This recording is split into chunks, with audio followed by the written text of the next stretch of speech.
দর্শক, স্বাগত সবাইকে এনটিভি নিয়মিত আয়োজন আইএফআইসি ব্যাংক এই সময় অনুষ্ঠানে। আপনাদের সাথে আছি আমি মুস্তফা খন্দকার।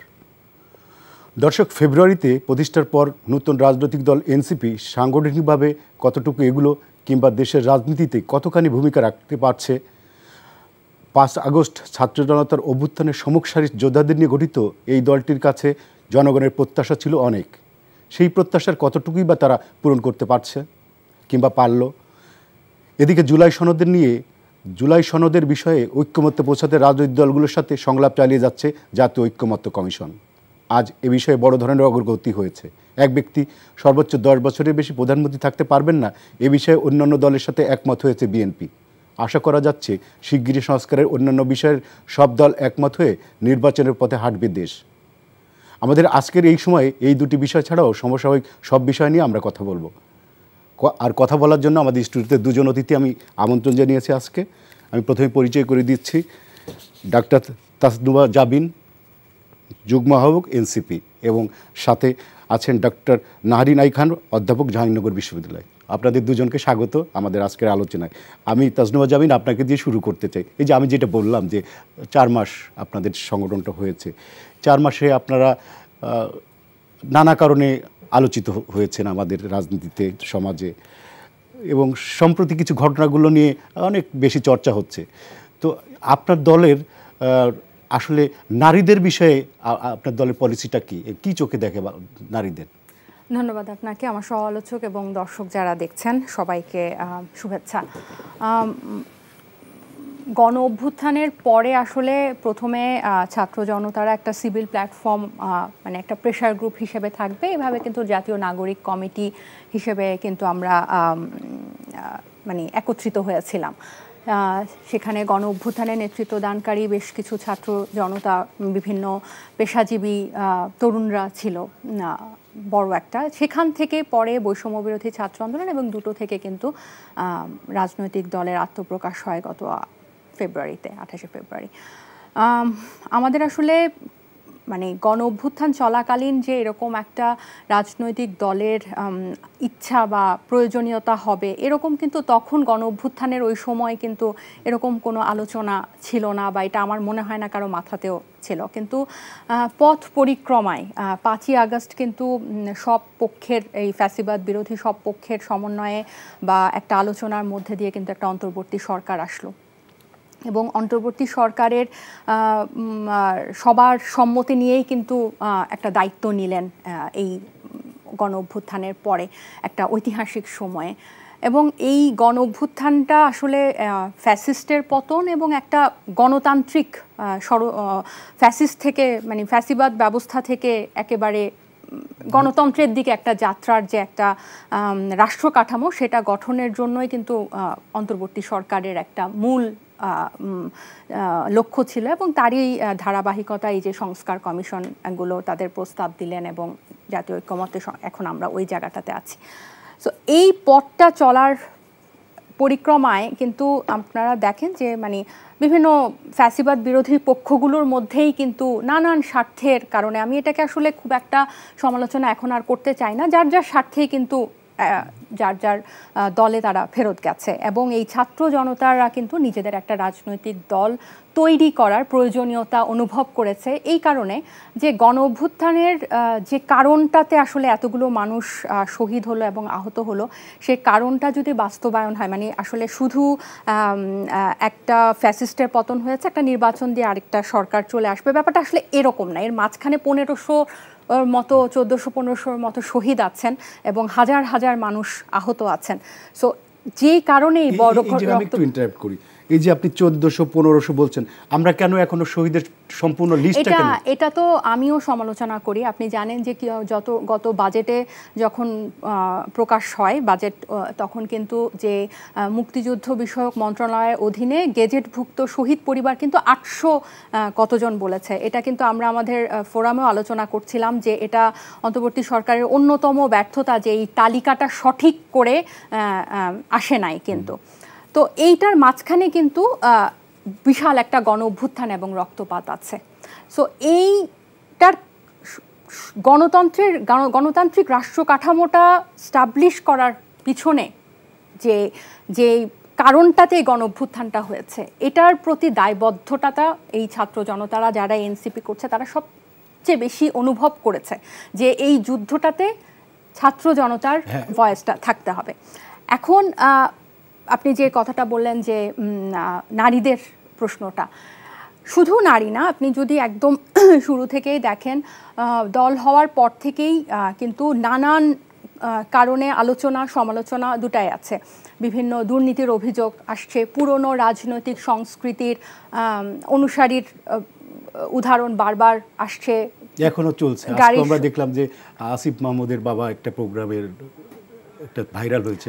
আচ্ছা, আমি একটা কথা বলি যে আচ্ছা, আমি যে প্রশ্ন কারণ আসিফ মাহমুদ হচ্ছে সরকারের, মানে ওনার বাবার ইয়াটা আমার আসলে এনসিপির একজন যুগ্ম আহ্বায়ক হয়ে ওটার কৈফিয়ত দেওয়াটা আমি মূল পয়েন্টে যে ওই যে নারীদের বিষয়ে আপনাদের দলের অবস্থানটা কি আসলে। আচ্ছা, এখানে আসলে মানে এই প্রশ্নটাই একটু মানে বলতে চাচ্ছি না, এই প্রশ্নটাই হচ্ছে মানে ফ্রেমিংটাই হচ্ছে কেমন না, যে নারী বিষয়ে আমরা মানে এমন একটা মানে যে নারী বিষয়ে আমরা খুব বিদ্বেষ বা আমাদের খুব একটা নেগেটিভ।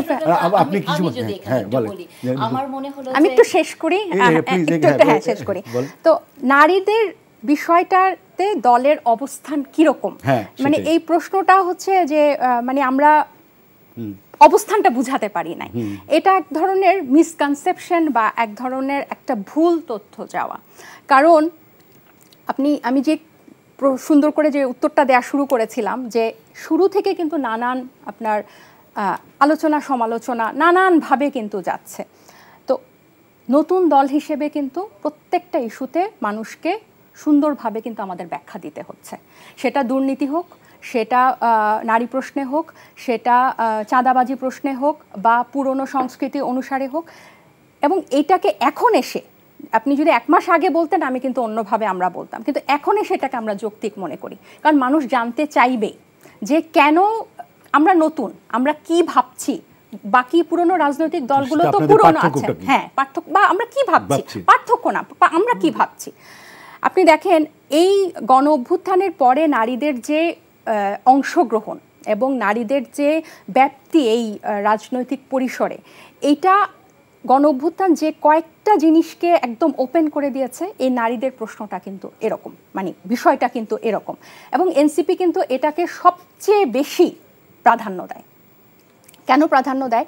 কারণ গণ অভ্যুত্থানটার মধ্যে একদম 50-50 না, অনেকাংশে মানে শহীদ হয়েছে নারীরা। এবং এই জিনিসটা নারীদেরকে যে ক্ষমতায়ন, নারীর অধিকার, নারীর স্বাধীনতা, আপনি যাই বলেন, এই ব্যাপারগুলা যে এখন বাস্তবিক অর্থে হতে হবে, এটার কিন্তু সবচেয়ে প্রয়োজনীয়তাটা বেশি। কিন্তু সমস্যা হচ্ছে যে আপনাদের দলের ভিতরে এই নারী বিষয়টা নিয়ে বারবার এক ধরনের আলোচনা হচ্ছে, নানা রকমের। এটা আমি আপনার কাছে আসবো, আমি একটু এটার উত্তরটা আমি একটু 30 সেকেন্ডে দেই। এটার হচ্ছে কি, এটার প্রত্যেকটা জিনিস আসার আগেই মিডিয়া এক ধরনের কনক্লুশনে পৌঁছে যাচ্ছে। মানে আমরা আমাদের, আপনি দেখেন এই সংস্কার প্রস্তাবে সরাসরি নির্বাচনের আন্দোলন শুরু হয়েছে সেই 1980 দশক থেকে। সেই এই 100টা আসন করেন, আপনি জানেন বিষয়টা আমরা আসবো, আমি একটু ওনার কাছে যাই। আমার উত্তরটা শেষ করতে দিলেন না আর কি। আসলে উত্তরটা শেষ করার তো আসলে প্রশ্নটাই ছিল নারী বিষয়ক। আমি মনে করি যে প্রশ্নের উত্তরটা আসলে তাসনুবা মানে সরাসরি দিলেন না, এবং তিনি একটি প্রশ্ন করলেন যে এই প্রশ্নটাই নাকি ওনার কাছে একটা ডিসকমফোর্ট তৈরি করেছে। না না, আপনি এটাই বলেছেন। আচ্ছা, আমি শেষ করি। আমার কাছে মনে হয় যে একটি রাজনৈতিক দল বলেন, একটি সামাজিক সংগঠন বলেন, বা যে কোনো জায়গায়, ইভেন আমার ক্লাসরুমে বলেন, নারীকে এই সমাজ কি চোখে দেখে, সেই প্রশ্নের উত্তর আপনি যদি সরাসরি না দিতে পারেন, তাহলে বুঝতে হবে যে নারীকে নিয়ে আপনি স্টিল একটি ধোঁয়াশার মধ্যে আছেন। আমি মনে করি যে প্রশ্নটি আপনি একটি দলকে করেছেন, যে দলটি স্বপ্ন দেখে 300টি সিট পাবে। আমি মনে করি ইলেকশনের 5-7-10 মাস আগে বসে সেই দলের একজন মানে খুবই প্রমিনেন্ট একজন নেত্রীর এই উত্তরটি প্রথম লাইনে দেওয়া উচিত ছিল, এটা আমি মনে করি। তো এইখানে আমি যে কথাটা বলি, আমার কাছে মনে হয় যে প্রশ্নের উত্তরটি তাসনুবা দিতে পারেননি, কারণ তাদের দলে নারীদেরকে আমরা যেভাবে দেখেছি, যেমন তাদের দলের নারী মানে কয়েকদিন আগের কিছু ঘটনায় যদি দেখেন, তাদের পুরুষদের বিরুদ্ধে অনেক ধরনের কমপ্লেইন এসছে, এবং সেই কমপ্লেইন থেকে তাদের নারীরাই নারীদের স্লাট শেমিং করেছে। এই ঘটনা ঘটেছে। তাদের একজন নারী মাহরাম নিয়ে রাজনীতি করার কথা বলেছেন, মানে মাহরাম নিয়ে চলার কথা বলেছেন, যেখানে উনি নন মাহরামের সাথে রাজনীতি করেন। তাদের একজন নারী নেত্রী অনেক আগে একটি টক শোতে বলেছেন যে উনারা নারীর পোশাকের জন্য একটি কমিটি করবেন, সেখানে বায়োলজিস্ট থাকবেন, অ্যানথ্রোপোলজিস্ট থাকবেন, এগুলো তারা বলেছেন। তারপরে তারা যেটা বলেছেন, তাকে প্রশ্ন করা হয়েছিল নারী পুরুষ কি সমান, সেটির উত্তর দিতে উনি আমতা আমতা করেছেন, সেটির উত্তরটি উনি সরাসরি দিতে পারেন নাই। তারপরে যে ঘটনাগুলো ওনাদের মানে হয়, যে আজকে আমার তো মনে হয় যে আমরা তো নারী নেতৃত্ব দেখতে চাই, আমরা নারী নেতৃত্ব দেখতে চাই, এবং নারী নেতৃত্বের মধ্যে দিয়ে কিন্তু বাংলাদেশ গেছে। তো সেই জায়গাতে নারীকে আপনার দল কিভাবে দেখে, এই প্রশ্নের উত্তর যদি আপনি 10 মিনিট পরে দেন এবং আপনার মধ্যে যদি এক ধরনের অস্বস্তি হয়, তাহলে আমি বুঝেই নিব যে এটাই হচ্ছে ফ্রেমিং। আমি যে ফ্রেমিং এর কথা বলছিলাম এটাই হচ্ছে ফ্রেমিং। আমি শেষ করি। আপনার কাছে এটা ফ্রেমিং হলেও আমি যেহেতু রাজনৈতিক দলে নেই, আমার কাছে আমি এটা জানতেই চাইতে পারি, এবং আমি বিশ্ববিদ্যালয়ে পড়াই, সেই জায়গা থেকে আমার এটা জানতেই ইচ্ছে করে। কারণ যে দেশে 53% হচ্ছে ভোটার নারী, আমি আমার ভোটটা কাকে দিব? হ্যাঁ, সে নারীকে কোন চোখে দেখছে। এবং দেখেন, উনাদের পুরুষ নেতারা কিন্তু হেফাজতের সাথে সমাবেশে গেছে, যে সমাবেশ আমি মনে করি সব উত্তর দেওয়া হয়ে গেছে। বলি তাসনুভা, আমাকে একটু শেষ করতে দাও। এগুলো সব উত্তর দেওয়া হয়ে গেছে, শেষ করি, সেটা মনে হয় উচিত। হ্যাঁ, আমি তো একজন জনগণ হিসেবে আমার একটা প্রশ্ন থাকলে আমি বলতেই পারি আপনাকে, এবং পরমত সহিষ্ণুতা একটা বড় গুণ, যেটা থাকা উচিত। হ্যাঁ, কেউ যখন কথা বলবে। তো হেফাজতের ময়দানে আমি দেখেছি যে তাদের নেতারা গেছেন, সেখানে বক্তব্য দিয়েছেন, এবং আমি বিশ্বাস করি যে গত 15 বছরেও ফ্যাসিস্টের আমলেও আমরা নারীকে যে শব্দ চয়ন দিয়ে একটি জনসভায় ডাকা হয়েছে, প্রস্টিটিউট বলা হয়েছে, সেইগুলো কিন্তু আমরা তাদের নেতাদের মুখ থেকে শুনেছি। আমার তো মনে হয় যে এনসিপি যেসব নারী নেত্রীরা আছেন, তাদেরই তো এক ধরনের ডিসকমফোর্ট হওয়া উচিত এইসব নেতাদের সাথে কাজ করার জন্য। দেখেন, একটা নোটিশ দেওয়া হয়েছে মনে হয় একজনকে, এনসিপির একজনকে, এই ধরনের। আমরা জানি না সেটার কি রেজাল্ট এসছে, বাট আমরা তাসনুভাকেও কিন্তু দেখেছি যে উনিও বলেছেন যে আমি নাম প্রকাশ করে দিতে পারি। তো নারীর প্রতি নারীর তো এক ধরনের সহমর্মিতা থাকতে হবে। এবং নাহিদ ইসলাম তাসনুভাকে নিয়ে অনেক পজিটিভ কথা বলেছেন, কিন্তু যে নারীটি অ্যাকচুয়াল ভিকটিম, তার প্রতি কিন্তু আমরা তার কোনো সহানুভূতি দেখি নাই। তার মানে হচ্ছে কি, নারীর ক্ষেত্রে এনসিপি খুবই সিলেক্টিভ, এবং নারীর প্রশ্নে এনসিপির টপ নেতাদের যে অবস্থান, এবং দেখেন আজকে একটা ছেলে এনসিপির কোনো একজন, এবং প্রত্যেকেই কিন্তু কোনো কর্মী না, সাধারণ কর্মী না, তারা পোস্টেড। সেই জায়গা থেকে একজন নেতাকে আমি দেখলাম যে তিনি জুলকার শাহের নামের একজন সাংবাদিকের মাকে নিয়ে, তার পরিবারকে নিয়ে যে নোংরা কথা লিখেছে। আমি মনে করি যে বাংলাদেশের রাজনৈতিক ইতিহাসে কোনো পদধারী দলের নেতাদের, পুরুষ নেতাদের এই ধরনের মন্তব্য আমরা আসলে মানে আমাদের জন্য খুবই টাফ এটা মেনে নেওয়া। আমি জানি না ওনারা কেমন করে তাদের সাথে রাজনীতি করেন। ইভেন ওনাদের দলের যে নারী নেত্রীরা হেফাজতের ওই প্রোগ্রামের পরে প্রতিবাদ করেছিল, তাদের দল থেকে তাদের এগেনস্টেও কিন্তু কোনো না কোনো ধরনের ব্যবস্থা নেওয়ার জন্য হুমকি দেওয়া হয়েছিল। হ্যাঁ, তো নারীর জন্য আসলে এনসিপি কতটা নিরাপদ, নারী নেত্রী এনসিপির উনি হয়তো ভালো বলতে। আচ্ছা, আমি তাসনুভা জামিন আপনার কাছে আসি। সেটা হলো যে আপনাদের দলটা 4 মাস অতিক্রান্ত হতে চলেছে, এখনো পর্যন্ত আমরা দেখলাম না আপনাদের দলের মূলনীতি কী। সবটা দলের একটা প্রিন্সিপাল থাকে, আদর্শ থাকে, পলিসি থাকে, এরকম কোনো স্বীকৃত কোনো মূলনীতি আমরা দেখতে পাই না। যে কারণে অনেক সময় আমরা কনফিউজ হয়ে যাই যে আপনারা ডানপন্থী না বামপন্থী নাকি মধ্যপন্থী, আপনাদের আবার চরমপন্থা নরমপন্থারও কথা শুনি। ধরেন আপনাদের একজন একটা কথা বলতেছে, আর একজন তার ঠিক অপোজিট 90 ডিগ্রি ঘুরে। তো একটা দলকে যখন আপনার প্রতিষ্ঠা করলেন, তা আপনাদের মূলনীতি কি কনসেপ্টটা পাবলিকের কাছে ক্লিয়ার করা উচিত কিনা? তাহলে তো আপনাদের দল সম্পর্কে তো মানুষের ভুল বোঝাও যদি অতুষ্ট অবকাশ থাকে। ধন্যবাদ। অবশ্যই পরিষ্কার করা উচিত, অবশ্যই মানুষকে, যেহেতু নতুন দল, আরও বেশি করে পরিষ্কার করা উচিত অন্যান্য দলের তুলনায়। বিরতিতে যাওয়ার আগে যে প্রসঙ্গে আমরা কথা বলছিলাম, এটা একটু এক মিনিটে আমি এটা বলি। হ্যাঁ, সংক্ষেপেই বলি। নারী বিষয়ে যদি এনসিপি তার অবস্থান পরিষ্কার না করে, মানুষ কিন্তু এনসিপিকে গ্রহণ করবে না, এই কথাটাই আমি বলতে চাচ্ছিলাম। কারণ সমসাময়িক যে সমস্যাগুলো হচ্ছে, যে আপা যে কথাগুলো বললো হেফাজতের ওখানে গিয়ে যে বক্তৃতা দেওয়া, এটা কিন্তু হাসনাত আমরা প্রত্যেকেই কিন্তু এটা একদম সুন্দর করে এটা আমাদের ব্যাখ্যাটা দিয়েছিলাম। ধরেন ওখানে হাসনাত গেল না, তাহলে কি বোঝা যায় যে আমরা নারী বিদ্বেষী না? এবং যে ধরনের বক্তব্য দেয়া হয়েছে এগুলোর তীব্র প্রতিবাদ আমরা জানিয়েছি। নারী সংস্কার কমিশনের প্রধানদেরকে নিয়ে বা ওখানে সদস্যদেরকে নিয়ে যে ধরনের কথা বলেছে, এগুলো আমাদের মানে বিভিন্ন সময় আমরা এগুলোকে ওই প্রোগ্রামটা যখন আসলেন আমি একটু শেষ করি, আমি এর আগের বারেও একটু শেষ করি।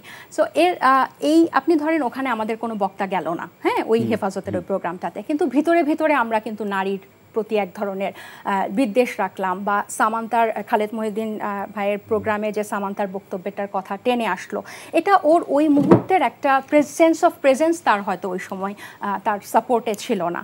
এগুলো অনেক আগের ঘটনা, এগুলোকে কিন্তু আমরা অতিক্রম করে এসেছি। এনসিপি কিন্তু এই জিনিসগুলো আস্তে আস্তে অতিক্রম করে যাচ্ছে। আপনাকে একটা কথা বলি, এনসিপির অডিয়েন্স কারা? এনসিপির অডিয়েন্স কিন্তু এনসিপির দিকে তাকিয়ে আছে। এনসিপির অডিয়েন্স কিন্তু সমাবেশে আসবে না, বাসায় বসে কিন্তু লক্ষ্য করছে এনসিপি কি করছে।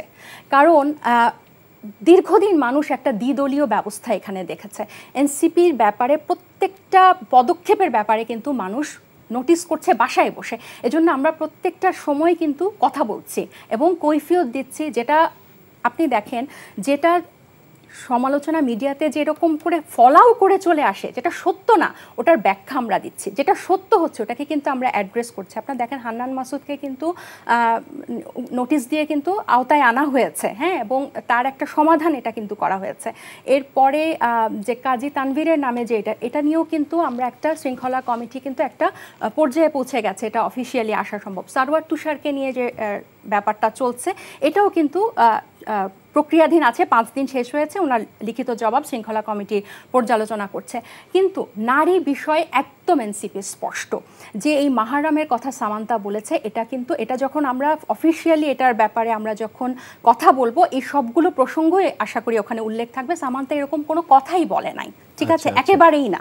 এখন এই যে আমি যেটা আপনাদের দুজনের মনে হয়তো ফ্রেমিং ওয়ার্ডটা দিয়ে দুঃখ দিয়েছি, কিন্তু আমি এটা বোঝাতে চেয়েছি যে প্রি এক্সিস্টিং একটা আইডিয়াকে ইম্পোজ করে ফেলা যে এনসিপি নারী বিদ্বেষী, মোটেই না।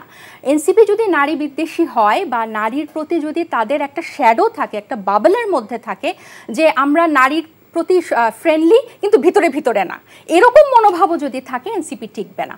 আমরা একদম পরিষ্কার যে গণ অভ্যুত্থানে যে জং ধরা দরজা খুলেছে গণ অভ্যুত্থানে এই নারীদেরকে, এটাকে সামনে রাখতেই হবে। এবং আপনি দেখেন, আপনি যদি বিভিন্ন জাতীয় ঐক্যমত্য কমিশনে দেখেন, বিভিন্ন দিকে দেখেন, ইভেন আমি যে পরিমাণ সাইবার অ্যাটাকের মধ্যে দিয়ে যাওয়ার পরও আমি এখানে বসে যে দৃঢ়তার সাথে কথা বলছি, আমি নিজেকে নিয়ে গর্ববোধ করি। এবং আমি গর্ববোধ করি যে আমি এনসিপি আমাকে ফ্যাসিলিটেট করছে। এবং একটা সময় কিন্তু পার হতে হয়, হ্যাঁ, যেমন এখন আমাকে দেখে হয়তো আর দুটা মেয়ে আগ্রহী হবে, একটা সময় পার হতে হয় ক্যারেক্টারটা বোঝানোর জন্য। বিএনপি ধরেন 47 বছরের পুরনো দল, তাদেরকে নিয়ে কিন্তু মানুষ আইডিয়াটা আছে, কিন্তু আমাদেরকে তো 4 বছর বা 4 মাসের আপনার দলটা 4 মাসের আপনার দলটা নিয়ে যে দলটাকে প্রতি মানুষের এক ধরনের উচ্চাশা ছিল যে তারা অনেক নতুন বাংলাদেশ যেটা বলা হচ্ছে, সেই দলকে নিয়ে এত কন্ট্রোভার্সি কেন আসবে? এটা কন্ট্রোভার্সি বলবো না, এটা এই আত্মসমালোচনাটা আমাদের কিন্তু আছে যে আমরা যেরকমভাবে গণ অভ্যুত্থানে যেরকম একটা আশা জাগিয়েছিল ওরকম হয়তো আমরা যেতে পারি নাই।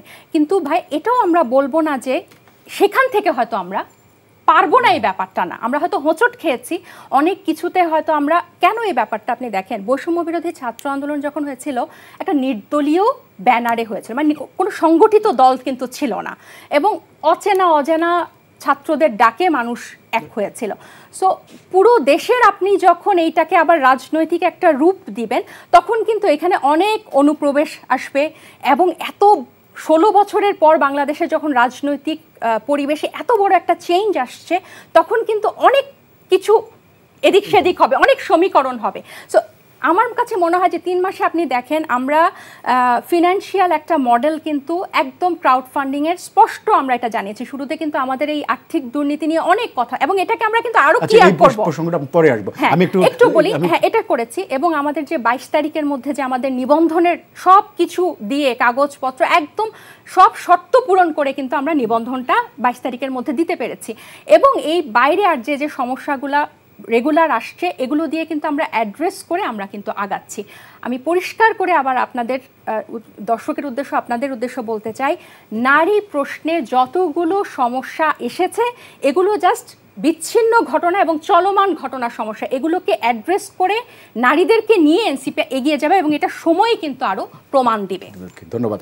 নাহিদ ইসলাম খান, আমি আপনার কাছে আসি একটা প্রশ্ন নিয়ে, সেটা হলো যে আপনি জানেন যে এনসিপি নারী আসনে সরাসরি নির্বাচন চাচ্ছে এবং তারা বোল্ডলি বলছে যে এটা শুরু করতে হবে, কিন্তু অনেকে বলছে যে বাংলাদেশে এখনও নারীদের প্রতি যে ধরনের মানে যেভাবে দেখা হয়, যেভাবে ট্রিট করা হয়, যেভাবে তাদের সম্পর্কে ধারণা করা হয়, আমাদের সোসাইটিতে পুরুষদের চেয়ে নারীদেরকে একটু অন্যভাবে দেখা হয়। তো সেই অবস্থায় একজন নারী কি সরাসরি ধরেন যদি আপনার ইলেকশন হয় 3টা কনস্টিটিউশন বলে একটা আসন হবে, এই যে ঘুরে ঘুরে নারী ক্যাম্পিং করা, তার ফিনান্সিয়াল যে বিষয়টা আছে, মানে আপনার কাছে কি মনে হয় এটা কি পসিবল? না, পসিবল না। আমি ব্যক্তিগতভাবে এটা বিশ্বাস করি, কারণ গত ধরেন 20 বছর ধরে তো অনেক নারী ছাত্রী বা অথবা অনেক কিছুর সাথে সংযুক্ত থেকেছি এবং অনেক সোশ্যাল রিসার্চ আমি পড়ে দেখেছি। ইভেন আপনি যদি জুনের 1 তারিখে ইউএন উইমেন একটা রিপোর্ট করেছে, সেখানে তারা একদম স্পেসিফিক্যালি দেখিয়ে দিয়েছে যে যে ধরনের মানে জেন্ডার ইকুয়ালিটি আছে, এইটা যদি কন্টিনিউ করে এমন করে, তাহলে 2065 সাল লেগে যাবে মোটামুটি একটা ব্যালেন্সে আসতে। তো এটা ইউএন উইমেনের রিপোর্ট এবং পুরো ওয়ার্ল্ড ওয়াইড তারা এই সার্ভেটা করেছে। তো এখন আপনি বাংলাদেশের প্রেক্ষিতে যদি বলেন, আমি মনে করি যে এই মুহূর্তে এটা সম্ভব নয় যেটা বিএনপি বলেছে।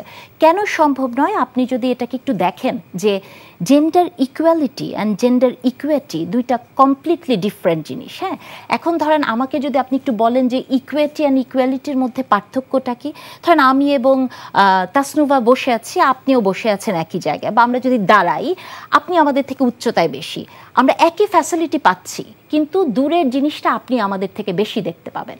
কিন্তু আমাকে আর ওকে যদি একটা টুলের উপর দাঁড় করানো হয়, তাহলে আমি, আপনি এবং উনি একই সমান পর্যায়ে চলে যাব এবং আমরা একই জায়গাটা দেখতে পাবো। সো টুল না পাওয়ার আগে পর্যন্ত এটা হচ্ছে ইকুইটি, এবং টুলটা যখন আপনাকে দিয়ে দেওয়া হলো তখন আপনি আমি ইকুয়াল হয়ে গেলাম। বাংলাদেশের সোসাইটিতে যেখানে নাকি এখনও একজন স্বনির্ভর মা তার সন্তানের কাস্টোডিয়ান ছাড়া কিছু হয় না, অভিভাবক হতে পারে না, যেখানে বাংলাদেশে মুসলিম ফ্যামিলি ল সম্পত্তির হিস্সায় নারীকে যতটুকু দেয় ততটুকুই যদি নারী পেত, তাহলে বাংলাদেশের 95% সম্পত্তি নারীর কাছে পুরুষের কাছে চলে যেত না। আমি তাসনুভাকে এই প্রশ্নটা করতেই চাই যে উনারা যে বলছেন যে নারীরা আলাদা নির্বাচন করতে পারবে, ঠিক আছে, নারীরা যদি আলাদা নির্বাচন করতে চায়, নির্বাচনের তো একটা আর্থিক মানে খরচের বিষয় আছে। তাসনুভার কি এখন সেই অবস্থাটা আছে যে সে স্বনির্ভর, সে ততখানি টাকা নির্বাচনের জন্য নিজে একা খরচ করতে পারবে? নাই। কিন্তু মানে আমি জানি না ওনার ব্যক্তিগত বিষয়, বাট আমাকে যদি আপনি বলেন আমার নাই। হ্যাঁ, তাহলে এইরকম একটা জায়গা থেকে নারীকে যেখানে আপনি মানে অর্থনৈতিকভাবেই সমানভাবে দেখতে পাচ্ছেন না, যেটা মেইন জিনিস নারীর ক্ষমতায়নে, তাহলে আপনি কি করে ভাবেন যে নারী ইলেকশন করতে পারবে?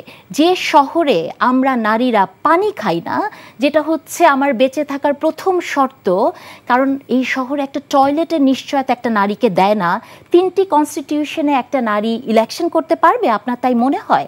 আবার যদি এটিও করতে পারে, ধরুন একজন নারীর সাথে যদি একজন পুরুষ একটা মানে নির্বাচনে দাঁড়ায়, বাংলাদেশের যে অবস্থা, বাংলাদেশে কিন্তু ধরেই নেবে যে নারীর থেকে পুরুষ যেমনই হোক না কেন আমরা তাকেই ভোট দিব। এটা হচ্ছে রিয়ালিটি, এটা বাস্তবতা। হ্যাঁ, তবে এটা আপনি বলতে পারেন যে কয়েকটা বছর এরকম চলতে পারে, তারপরে যখন আপনি ইকুইটিকে এনশিওর করবেন তখন ইকুয়ালিটি আসতেই পারে। আবার দেখেন, এই যে বাংলাদেশে মেইন জিনিসটা হচ্ছে, গল্পটা আসে হচ্ছে সংরক্ষিত আসন হলেই যে কোনো ভাবি অথবা কোনো খালাম্মা নমিনেশনটা পাবে। একটা রাজনৈতিক দল যদি রিয়েলি চায় নারীর সঠিক মানে মূল্যায়ন করবে তাহলে তারা তো কিছু ক্রাইটেরিয়া বেঁধেই দিতে পারে যে রান্নাঘর থেকে এসে আপনি সংসদে যেতে পারবেন না, একটা নারীর অ্যাটলিস্ট 5 থেকে 10 বছর ওয়ার্কিং এক্সপিরিয়েন্স থাকতে হবে। তার অনেকভাবেই এটাকে ফ্যাসিলিটেট করা সম্ভব, শুধু সরাসরি ভোটের বাইরেও। হ্যাঁ হ্যাঁ, মানে এটা এটা অনেকভাবে সংরক্ষিত নারী আসনের কথা আমি বলছি, যে তাকে যদি আপনি বিতর্কের ঊর্ধ্বে রাখতে চান, একটা দল কিন্তু এটা করতে পারে। আপনি জানেন যে বাংলাদেশের রাজনৈতিক দলের নিবন্ধন পেতে গেলে 33% মনে হয় নারী মানে থাকতে হবে ওখানে। আপনারই অনুষ্ঠানে আমি একদিন এবি পার্টির একজনকে প্রশ্ন করেছিলাম, উনি কিন্তু উত্তর দিয়েছে যে না, এটা বাধ্যবাধকতা না, এবং যোগ্য নারী পাওয়া যায় না। একটা সোসাইটিতে এখনো এই মিসোজিনিস্টিক থিঙ্কিং যখন থাকে যে যোগ্য নারী পাওয়া যায় না, সেই সোসাইটিতে এই মুহূর্তে এই সময় দাঁড়িয়ে আপনি একটা টয়লেটের নিশ্চয়তা নাই, অথবা আজকে টকশোর পরে আপনি দেখবেন যে কমেন্টগুলো কি আসে নারীদেরকে নিয়ে। যদিও এনসিপির একজন খুব মানে শক্ত সামর্থ্য নেতা বলেছেন, উনি এনকারেজ করেছেন যে আপনার ফেক অ্যাকাউন্ট খুলে মানুষের মুখোশ উন্মোচন করে দেন, ওনারা হয়তো এগুলো করেন। তো এই ধরনের অবস্থা যখন নারীকে নিয়ে থাকে, বা তাসনুভা হয়তো এটা খুবই ভালো বলতে পারবে, আমরা বলতে পারবো, যেটা পুরুষ হিসেবে আপনি জানেন না, তো সেই অবস্থাটা কি নারীর আছে যে সেই ইলেকশনে দাঁড়াতে পারবে, সরাসরি ইলেকশন করবে? 3টা কনস্টিটিউশনে আমি মনে করি নারীর সেই আর্থিক স্বাধীনতা নাই, নারীর সামাজিক স্বাধীনতা নাই, নারীর সম্পত্তিতে স্বাধীনতা নাই, এবং সর্বোপরি যে ঘরে যে মা, তারও সেই স্বাধীনতা নাই তার সন্তানকে নিজের মনে করার। তাহলে এরকম একটা সোসাইটিতে আপনি যখন নারীকে আলাদা ইলেকশন করার কথা ভাববেন, আমি তাকে ইউটোপিয়ান চিন্তা ছাড়া কিছু ভাবি না।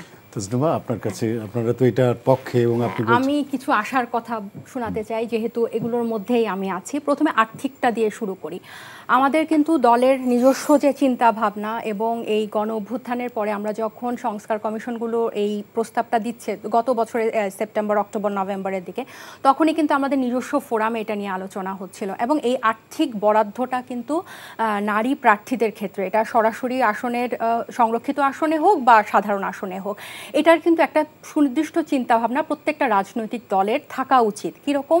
যে আপনি আপনার দলীয়ভাবে বরাদ্দ থাকবে বা দলীয় মনোনয়ন থাকবে। এবং খুব আশার কথা হচ্ছে সরকারও কিন্তু সকল দলের নারী প্রার্থীদেরকে সরকারিভাবে আর্থিক বরাদ্দ দেওয়ার কথা চলছে। এই 1 মাস আগেও ডেমোক্রেসি ইন্টারন্যাশনালের মাধ্যমে যে এই অন্তর্বর্তী সরকারই কিন্তু এটা মানে স্টাবলিশ করতে চাচ্ছেন, ওনাদের মাধ্যমে আমাদের সব দলের রাজনৈতিক নারী রাজনীতিবিদদের সাথে এটা ডায়ালগ হচ্ছে, এবং এটা দলীয়ভাবেও চিন্তা করা হচ্ছে। কি করবে সেটা হচ্ছে সকল দলের নারী প্রার্থীদেরকে গভর্নমেন্ট থেকে হচ্ছে আর্থিক সহায়তা বরাদ্দ দেওয়া।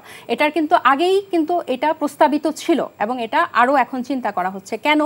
আপনি যখন সরাসরি নির্বাচনের কথা বলবেন, এই সংরক্ষিত আসনে সরাসরি নির্বাচনের আইডিয়াটা সে 72 সংবিধানে। আচ্ছা, আমি একটু করি, সেটা হলো যে আমি থামাচ্ছি না, আপনার সাথে আমি অ্যাড করছি। সেটা হলো যে আমি যুক্তির খাতিরে বলছি, গভর্নমেন্ট আপনাকে ইলেকশন করার জন্য কেন টাকা দিবে? আমি একটা সাপ্লিমেন্টারি কোশ্চেন তাসনুভাকে করতে চাই, যে এই যে এত কোটা নিয়ে কথা বলছে, বা নারী কোটা তারা চাচ্ছে না, তাহলে বরাদ্দটা যখন পুরুষকে না দিয়ে আপনাকে দিবে, সেটা কি কোনো কোটা নয়? আচ্ছা, তাহলে আমি শেষ উত্তরটা দিই। আচ্ছা, এটা হচ্ছে সব দলের নারী প্রার্থীদের জন্য। কেন? এটার কিন্তু কিছু বাস্তবতা আছে, কিছু পরিসংখ্যান আছে। এটাই আমি শুরু করছিলাম। আমি জনগণ, আমার টাকা আমি আপনাকে কেন দেব? আপনি আমার সরকার তো আমার টাকা দিয়ে আপনি আমাকে কথাটা, এটা হচ্ছে যখন 72 সংবিধানের সংরক্ষিত নারী আসনটা যখন আইডিয়াটা শুরু হয়, তখন এই আইডিয়াটা ছিল যে নর্মাল আসনে নারীদেরকে ইন্ট্রোডিউস করবে, এবং একটা পর্যায়ে সংরক্ষিত আসনটা থাকবে না। তাহলে কি হবে? স্থানীয় পর্যায়ে নারী নেতৃত্বরা উঠে আসবে অমুক আসনে, মানে ওইখানকার স্থানীয় নারী নেতৃত্বরা উঠে। এখন দেখা যায় কি, বাংলাদেশের বাস্তবিক যে আছে রাজনৈতিক পরিবেশে পেশি শক্তি এবং আর্থিক যে একটা দৌরাত্ম্য থাকে, কারণ আমাদের রাজনৈতিক পরিবেশটাই হচ্ছে পুরুষতান্ত্রিক। তখন দেখা গেল যে এই ধরনের একটা ডিসক্রিমিনেশনকে সরকার উদ্যোগ নিল কমানোর জন্য, কিভাবে নারীদেরকে মূলধারার রাজনীতিতে আসা যায়। তখন কিন্তু তারা এই আর্থিক বরাদ্দটা চিন্তা, এবং যে ডায়লগগুলো হচ্ছে এটা কিন্তু মানে আপনার প্রার্থী স্পেসিফিক করে করে এটা আপনি নিতেও পারেন, নাও নিতে পারেন। কারণ এটা কেন করা হচ্ছে? নারীকে সংসদে ক্ষমতায়ন করার জন্য, সহযোগিতা করার জন্য সরকারের পক্ষ থেকে, এবং দলীয়ভাবেও। আপনি দেখেন প্রত্যেকটা নারী যে সাধারণ আসনে পুরো এই 53 বছরে শুধু 2018 সালে 8% হাইয়েস্ট সাধারণ আসনে নারী প্রার্থী বেশি ছিল। তাহলে এই নারীদেরকে যে আপনার সংসদে আনার চিন্তা, কেন চিন্তা? কারণ এই নারীদের যারা সংরক্ষিত আসনে ওখানে বসে তারা সংখ্যাগরিষ্ঠটাকেই ভারী করে, তাদের নিজস্ব কোনো সংসদীয় আসন থাকে না, জনপ্রতিনিধি থাকে না, তারা মানে কোনো জনপ্রতিনিধিত্ব থাকে না, কারো কাছে জবাবদিহিতা থাকে না, জনগণের সাথে তাদের কোনো মানে তারা নির্বাচিত হয় পুরুষ সাংসদ দ্বারা। এটা কিন্তু নারীর ক্ষমতায়নের জন্য একটা চরম অপমানের ব্যাপার। এখন আপনি দেখেন বিভিন্ন মানে উন্নয়নশীল দেশে ইভেন যারা গণতন্ত্রের একদম সব মাপকাঠিতে পৌঁছায় নেয় ওখানেও কিন্তু এই প্রক্রিয়া ইন্ট্রোডিউস করা হলো। এখন আপনাদের কথা যে আপনারা কোটা মানেন না, কেন দিবেন? আপনারা দেখেন এই সংরক্ষিত আসনটা শুরুই হয়েছিল এই পিছিয়ে পড়া জনগোষ্ঠী এবং এখন নারীদেরকে আমাদের সমাজ অলরেডি পিছিয়ে পড়া হিসেবেই দেখায়। এখন যেহেতু দুর্ভাগ্যবশত 53 বছরে নারীদেরকে, সঠিক নারীদেরকে যারা যোগ্য দক্ষ যে স্থানে, তাদেরকে সংসদে আনা যায় নাই নির্বাচন করে, অথচ তারা কিন্তু গণ অভ্যুত্থানে সমান অংশ নিয়েছে এবং আপা বললো যে 50% উপরে কিন্তু জনগণ নারী। তাহলে তাদেরকে যখন আপনি সংসদে আনার জন্য সেই 72-এর সংবিধানের পর থেকে খালি সংরক্ষিত আসনের টা বাড়িয়ে যাচ্ছেন, এখন তাহলে আপনি এই আসনটা না বাড়িয়ে আপনি এটা বিলুপ্ত করে। আচ্ছা, একটা জিনিস সেটা হচ্ছে যে আপনারা নারীর ক্ষমতায়নের জন্য কেন সংসদকে মানে সংসদ সদস্য হতে হবে? এটা তো আগে দল না, এটা আগে শুনেন, এটা কিন্তু আমরা শুধু এটা তো ঐক্যমত্য কমিশনের ওই পয়েন্টটাতে আমাদের এই প্রস্তাব, কিন্তু তার আগে আপনার দলে এটা করতে হবে। আপনি যতক্ষণ না পর্যন্ত আপনার রাজনৈতিক দলে নারীর নেতৃত্ব তৈরি না করছেন, নারীকে ক্ষমতায়ন না করছেন, আপনি সরাসরি নির্বাচন দিয়ে কি করবেন? কারণ এই যে আপনি 33%-এর কথা আপা বললো, এটা সব দলকে 2030-এর মধ্যে এটা বাস্তবায়ন করতে বলেছে। আরপিওতে এটা আছে, কিন্তু কোনো রাজনৈতিক দল কিন্তু এটা করে না। আমরা 11% এখন আছে কেন্দ্রীয় কমিটিতে। আমরা খুব আশাবাদী যে এটা আমাদের এই আরপিও অনুযায়ী আমরাই প্রথম হব যারা এই 33%টা ক্রস করতে পারবো সব রাজনৈতিক কমিটিতে। তাহলে আমরা কিন্তু দলীয় মনোনয়নেও নারীরকে এনকারেজ করতেছি এবং তাকে যাতে নারী নেতৃত্ব উঠে আসে, এনসিপি কিন্তু সেটা দলের ভিতর কাজ করছে। কারণ আপনি যদি দলে আপনি যোগ্য প্রার্থী তৈরি করতে না পারেন, তাহলে আপনি সরাসরি নির্বাচনে কাকে আপনি মনোনয়ন দিবেন? ইভেন সেমভাবে কিন্তু আমরা আপার হাউসেও বলছি যে সেখানে 25% নারীকে রাখতে হবে এবং সেটা হচ্ছে আপনার আগে থেকে ক্যান্ডিডেট ঘোষণা করতে হবে। এখন আপনাকে কথা বলি যে কোটা কেন? কোটা এজন্য, কোটাটা শুরুই হয়েছিল নারীদের এইটা লক্ষ্য রেখে যে একটা সময় এটা দরকার হবে না, কারণ যেহেতু আমাদের সমাজটা পুরুষতান্ত্রিক, তাই নারীদেরকে আস্তে আস্তে ইন্ট্রোডিউস করা হোক, জনগণকে নারীর নেতৃত্বটা মেনে নেওয়ার জন্য মনস্তাত্ত্বিকভাবে অভ্যস্ত করা হোক। কিন্তু দুর্ভাগ্যজনকভাবে, যেটা আমি মাঝখানে একটা প্রোগ্রামে বলছিলাম, ব্রেকে মনে হয়, যে স্বৈরাচারের পতনের পর পুরো বাংলাদেশের প্রায় 19টা সংগঠন নারী ঐক্য সমাজ নামে 17 দফা জমা দিয়েছিল। তারা তৎকালীন খালেদা জিয়া, তৎকালীন হাসিনা সবার সাথে তারা আলাদা আলাদাভাবে বসেছে যাতে আপনারা একটাতে সরাসরি নির্বাচন দেন অথবা এটা বিলুপ্ত করে দেন, কারণ নারী আসছে না, ওই অলংকারিকভাবেই সংসদে থেকে যাচ্ছে, এবং রাজনৈতিক দলগুলোকে বাধ্য করেন এই 33%-এ যাতে উঠে আসে। কারণ সবাই নিজের স্বজন প্রীতি করে, আপনি তো জানেন অমুকের খালা অমুকের চাচি এভাবে বসে। ওই যে প্রফেসর ম্যাডাম যেটা বললেন যে আপনি দলের মধ্যে ধরেন এখনই যদি না করা যায়, দলের মধ্যে এমন কিছু কন্ডিশন দিয়ে দেন যে কমপক্ষে 5-7 বছরের একটা এক্সপিরিয়েন্স থাকতে হবে, তার একটা যোগ্যতা থাকতে হবে। আমি ধরেন একজনের খালা, একজনের শাশুড়ি, একজনের মেয়েকে আমি নমিনেশন দেব না, এরকম যোগ্যতা কিছু একটা ক্রাইটেরিয়া তৈরি করে দেন। সেটাই তো আমরা বলছি। আর আপনি দেখেন আমাদের দল তো হয়েছে ফেব্রুয়ারি থেকে, এবং এইখানেই কিন্তু গণ অভ্যুত্থানে অংশগ্রহণ করা বা এর আগে ছাত্র রাজনীতি করা, এখানে ডাকসু নির্বাচনে জিতে আসা নারীরাও কিন্তু আছেন আমাদের এই কেন্দ্রীয় কমিটিতে। তো তাদের কিন্তু একটা পথযাত্রা আছে। আমি না হয় একটা পেশাজীবী মানুষ হিসেবে এসেছি, এবং এই যে চেঞ্জগুলো, আপনি কি মনে করেন শুধু এনসিপির একটা নতুন দলের, আমাদের তো এখনো সাংগঠনিক শক্তি অত বিস্তর না, আমাদের আহ্বায়ক কমিটির মধ্যেই আছে, হ্যাঁ, আমাদের একার পক্ষে কিন্তু এই সংস্কৃতিটা চেঞ্জ করা সম্ভব হবে না।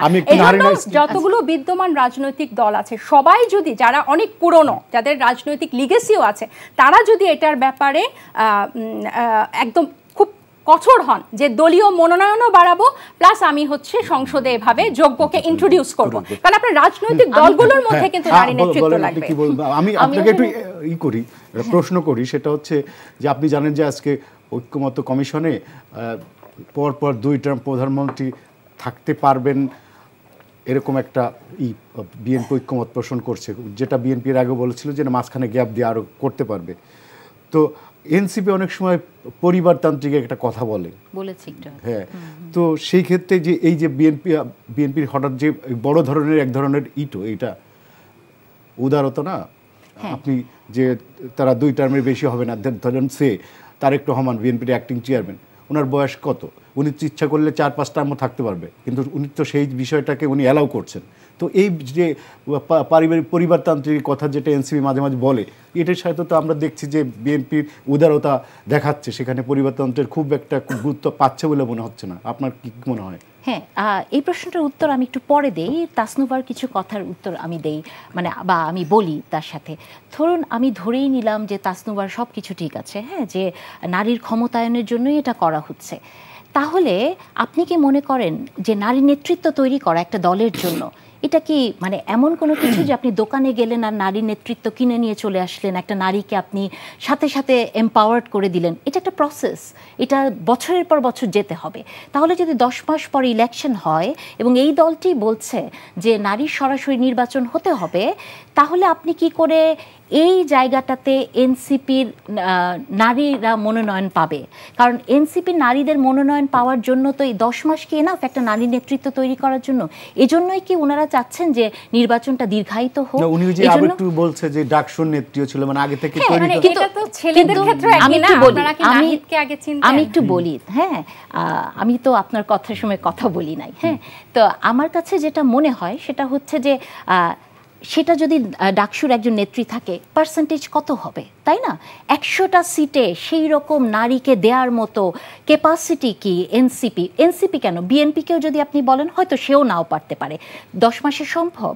আমার কাছে মনে হয় না এটা সম্ভব। হ্যাঁ, তো এই কারণেই আমার কাছে মনে হয় যে ওনারা প্রতি সময়ই নির্বাচন নিয়ে, বা আপনি দেখবেন যে নির্বাচন নিয়ে যারা কথা বলে, নির্বাচন চায়, তাদেরকে জঘন্য ভাষায় অনেক বাজে শব্দ দিয়ে অলংকৃত করা হয়, বলা হয়। আচ্ছা, এখন আপনার প্রসঙ্গটা, যে প্রশ্নটা আপনি আমাকে করলেন যে আজকে যে ঘটনাটা ঘটেছে, আমি মনে করি যে এটা বাংলাদেশের রাজনীতির একটা অভূতপূর্ব ঘটনা ঘটেছে, এবং এই ধরনের স্যাক্রিফাইস এই পরিবারটা ছাড়া আসলে কেউ করেনি।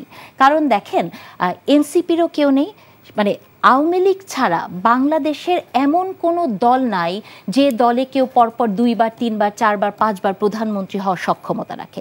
সেটি শুধু জিয়া পরিবার রাখে, এবং এক সময় শেখ মুজিবের পরিবার রাখতো, তাই না? তো তারা যেহেতু এখন নাই, তাহলে আপনাকে ধরে নিতে হবে যে এই স্যাক্রিফাইসটা তারেক রহমান করেছেন, হ্যাঁ, এবং এই স্যাক্রিফাইসটা এত ট্রিমেন্ডাস, এবং এই স্যাক্রিফাইসটা উনি করেছেনই কিন্তু যে দেশে যাতে ইলেকশনটা হয় একটা মানে সম্প্রীতি এবং সৌহার্দ্য বজায় থাকে এবং কম্প্রোমাইজ। ইভেন দেখেন ডিসেম্বরের ইলেকশন ফেব্রুয়ারিতে, এই জায়গাতেও কিন্তু উনার একটা মানে উনি এটাকে মেনে নিয়েছেন, অথবা উনি যার বা বিএনপি যাদের পদত্যাগ চেয়েছিল তাদেরকে দিয়ে তাকে রিসিভ করা হয়েছে, সেটাও তিনি কিন্তু মেনে নিয়েছেন। তাহলে আমি মনে করি যে তার যে স্যাক্রিফাইস, এটাকে মনে রাখা উচিত। হ্যাঁ, এটা একটা অনেক বড় স্যাক্রিফাইস হয়েছে তার জন্য, কিন্তু দেশের স্বার্থে হয়তো উনি এটা করেছেন। এবং এই জিয়া পরিবারের কথা আপনি যদি দেখেন, যে এই যে পরিবারতন্ত্র নিয়ে এত কথা হয় না, যে পরিবারতন্ত্র কেউ পছন্দ করে না, সবাই অপছন্দ করে, এবং আপনি দেখবেন ফেসবুক ভরে যাচ্ছে এগুলোর বিরুদ্ধে ক্যাম্পেইনে। বেগম খালেদা জিয়া হচ্ছেন একমাত্র নেত্রী যিনি পরিবারতন্ত্রের ধারক এবং বাহক, কিন্তু উনি কি কোনোদিন কোনো ইলেকশনে ফেল করেছেন? উনি কোনো দিন কোনো ইলেকশনে ফেল করেননি। যতগুলা মানে পদে মানে কনস্টিটিউশনে উনি দাঁড়াক না কেন, জিতেছেন।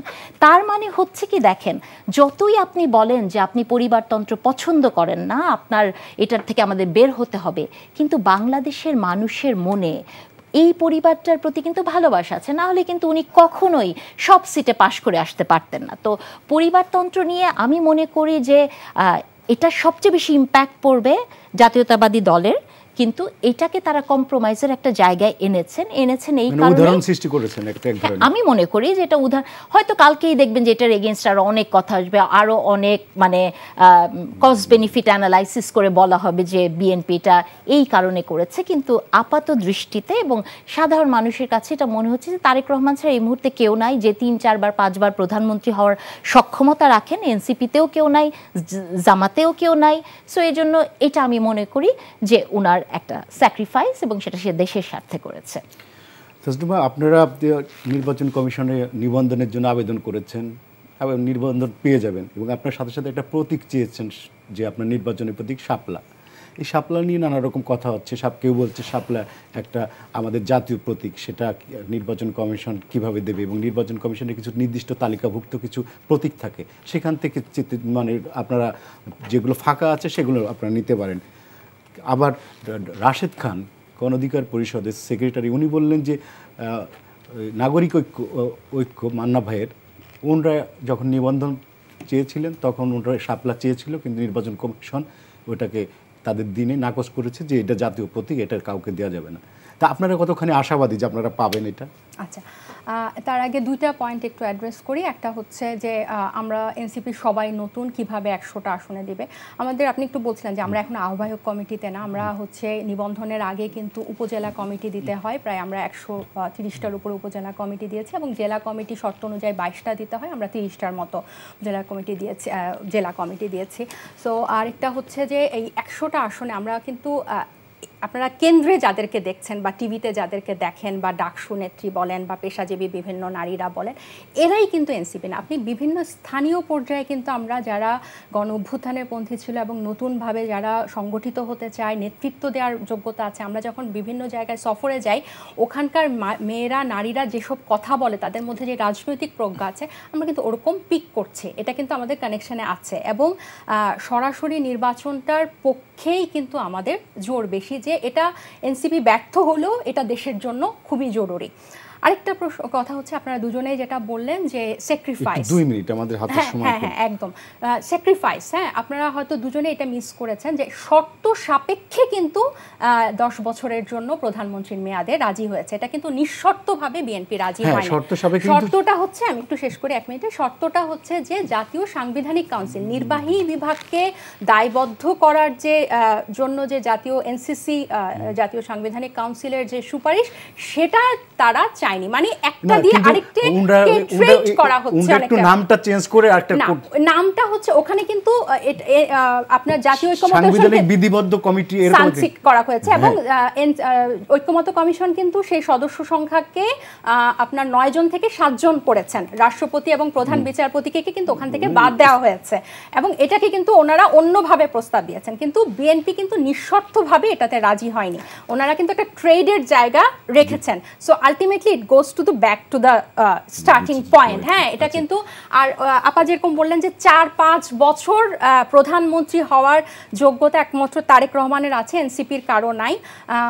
এটা আমরা আসলে এনসিপির কেউ 4-5 বছর প্রধানমন্ত্রী হতে চায় না, কারণ আমাদের গঠনতন্ত্রেই আছে 2 বারের বেশি কেউ সভাপতি বা সাধারণ সম্পাদক পদে থাকতে পারবে না। আপনাদের যে কাউন্সিলে সাধারণ সভা যেটা অনুমোদন হলো, হ্যাঁ, যে ওখানেই আছে 2 মেয়াদের কেউ বেশি থাকতে পারবে না। মানে নাহিদ ইসলাম 6 বছরের বেশি এটাতে থাকতে পারবে না, এবং এটা সেটা হলো যে আপনাদের সংগঠনের প্রধান হিসেবে থাকতে পারবে না, কিন্তু সেটা তো প্রধানমন্ত্রী থাকতে। মানে আমি আপনাকে বলছি যে ওই ইচ্ছাটাই আমাদের নাই, কারণ এটা আমাদের দলেরই নাই। সেখানে এটা একটা মনোভাব বোঝা যায়। আমরা বারবার বলছি, দলের মধ্যে যদি আপনি গণতন্ত্র প্রতিষ্ঠা করতে না পারেন, আপনি রাষ্ট্রে কিভাবে প্রতিষ্ঠা করবেন? আপনি জনগণকে দেখাতে হবে যে আমার দলে গণতান্ত্রিক ব্যবস্থা আছে। এবার আপনার প্রতীকের কথাটাতে আসি। হ্যাঁ, খুবই সংক্ষেপে। জাতীয় প্রতীক কিন্তু হচ্ছে ওই যে শাপলা ফুল থাকে পানির মধ্যে ভাসমান, 2 দিকে ধানের শীষ থাকে, উপরে পাতা থাকে 3টা, পাট পাতা এবং তারকা থাকে আর কি। তো এটাই হচ্ছে জাতীয় প্রতীক পুরোটা নিয়ে আর কি। এটা নিয়ে অলরেডি অনেক আলোচনা হয়ে গেছে। আজকে 100 জন আইনজীবী বিবৃতি দিয়েছে যে এটাতে কোনো আইনি বাধা নেই। কিন্তু তখন যদি নির্বাচন কমিশন নাগরিক ঐক্যকে না দিতে পারে, আসলে আমার মনে হয় নির্বাচন কমিশনের কেউই এটার উত্তরটা দিতে পারবেন কেন ওনারা দেয়নি। কারণ এদিকে তো ধানের শীষ বিএনপির আছে, তারপর জেএসডির তারকাটা আছে, আবার জাতীয় ফল কাঁঠাল আছে জাতীয় পার্টির। সো এটার উত্তরটা আসলে ওনারা ভালো দিতে পারবেন। আমাদের কিন্তু শুধু শাপলাটাই না, আরো 3টা ছিল। প্রথম পছন্দ হচ্ছে আমাদের শাপলাটা। হ্যাঁ, আমি এখানে একটু বলি, সেটা হচ্ছে যে সমস্যাটা হয়েছে কি জানেন, যে বিএনপি মানে সব কিছুতে বিএনপি কেন মানে নিঃশর্তভাবে মেনে নিবে? এইটা কি গণতন্ত্র? তাহলে তো বিএনপি আর এনসিপি একই দল হয়ে যাবে। মানে এনসিপি যা বলবে সব বিএনপিকে মেনে নিতে হবে, এটা কি কোনো কথা হলো? আপনি গণতন্ত্রে যদি বিশ্বাস করেন তাহলে বিএনপি সব কিছু মানবে না, এটাই স্বাভাবিক এবং এটাই হওয়ার কথা, এবং এটাই আপনাকে মেনে নিতে হবে। বিএনপি যেটা মানছে না, বিএনপিকে যারা ভোট দিবে তারা যদি এটা পছন্দ না করে বিএনপিকে ভোট দিবে না। সহজ হিসাব। সবই যদি সবাই মেনে নেয় তাহলে গণতন্ত্র কোথায়? তাহলে তো বিএনপি আর এনসিপি একই হয়ে যাবে, বিএনপির নাম কালকে থেকে এনসিপি করতে হবে। দেখেন বিএনপির দুর্ভাগ্যটা হচ্ছে কি, এত কিছু করলো, হ্যাঁ, এত স্যাক্রিফাইসগুলোর মধ্যে দিয়ে গেল, প্রথমে ডেট নিয়ে হলো, এটা হচ্ছে, এবং বিএনপি কিন্তু প্রথম থেকেই মানে এই সরকারকে পূর্ণভাবে সমর্থন দিচ্ছে। এবং আমি যতদূর মনে করতে পারি এনসিপির যেদিন মানে ওনারা রাজনৈতিক দল হিসেবে আত্মপ্রকাশ করেছেন, বিএনপির প্রথম সারির নেতারা সেখানে গেছেন। এত কিছু করার পরও আপনি দেখবেন যে বিএনপি যে কয়টা জায়গাতে একটু মানে দ্বিমত পোষণ করে সেই জিনিসগুলো আসে। আর বিএনপির দুর্ভাগ্য আরেকটা কোনটা জানেন, এই যে প্রতীক নিয়ে কথা বলছেন না, এই প্রতীকটা ধরুন বিএনপি যদি চাইতো তাহলে কি হতো, এটা বিজেপির প্রতীক, তাহলে বলতো যে ইন্ডিয়ার সাথে বিএনপি এক ধরনের আতাত করে ফেলেছে, এজন্য সে শাপলা চাইছে। আবার দেখেন আপনি একটা প্রশ্ন তাসনুবাকে করেছিলেন যে উনারা কি বাম দল, মধ্যপন্থী নাকি। এখন আমি তো বুঝতে পারি না, আমি জানি না যে উনারা আসলে বাম দল, ডান দল, মধ্যপন্থী, নরমপন্থী নাকি। কিন্তু কেন জানো আপনি দেখেন শাপলার সাথে কিন্তু হেফাজতের একটা সম্পর্ক আছে, শাপলা চত্বরে। এই প্রশ্নটা আমি দর্শকের কাছে জুড়ে দিলাম। ধন্যবাদ। একদম 10 সেকেন্ডে, হ্যাঁ, কারণ এই সংবিধান যে কাউন্সিলের ব্যাপারটা বা ঐক্যমত কমিশনের এই পয়েন্টগুলোতে এক হওয়া কিন্তু এনসিপি না, এনসিসিতে শুধু বিএনপি ছাড়া সব রাজনৈতিক দল কিন্তু এক হয়েছে। এনসিপির কিন্তু সংস্কার প্রস্তাব মানে বিএনপি, এই সংস্কার প্রস্তাবগুলো কিন্তু এনসিপির দলীয় এজেন্ডা না, হচ্ছে যে এগুলো কিন্তু মানে বাংলাদেশের দলীয় এজেন্ডা। আপনার মনের মধ্যে ওই আইডিয়াটা কেন থাকবে যে আপনি যা বলবেন সবকিছু কেন একটা দলকে মেনে নিতে হবে? মানে বৈপরীত্যের মধ্যে মানে গণতন্ত্রের সৌন্দর্য ডিবেট করা, ডিফার করা। ধন্যবাদ। আমাদের হাতে আর সময় নেই। তাজনুমা এবং নাহারিন ইসলাম খান, আপনাদের দুজনকে ধন্যবাদ আমাদেরকে সময় দেওয়ার জন্য। দর্শক, আজ এখানে শেষ করছি। আমাদের এই অনুষ্ঠানটি পুনরায় দেখতে ভিজিট করুন এনটিভির অনলাইন www.ntvbd.com-এ। সবাই ভালো থাকুন। ধন্যবাদ সবাইকে। শুভরাত্রি।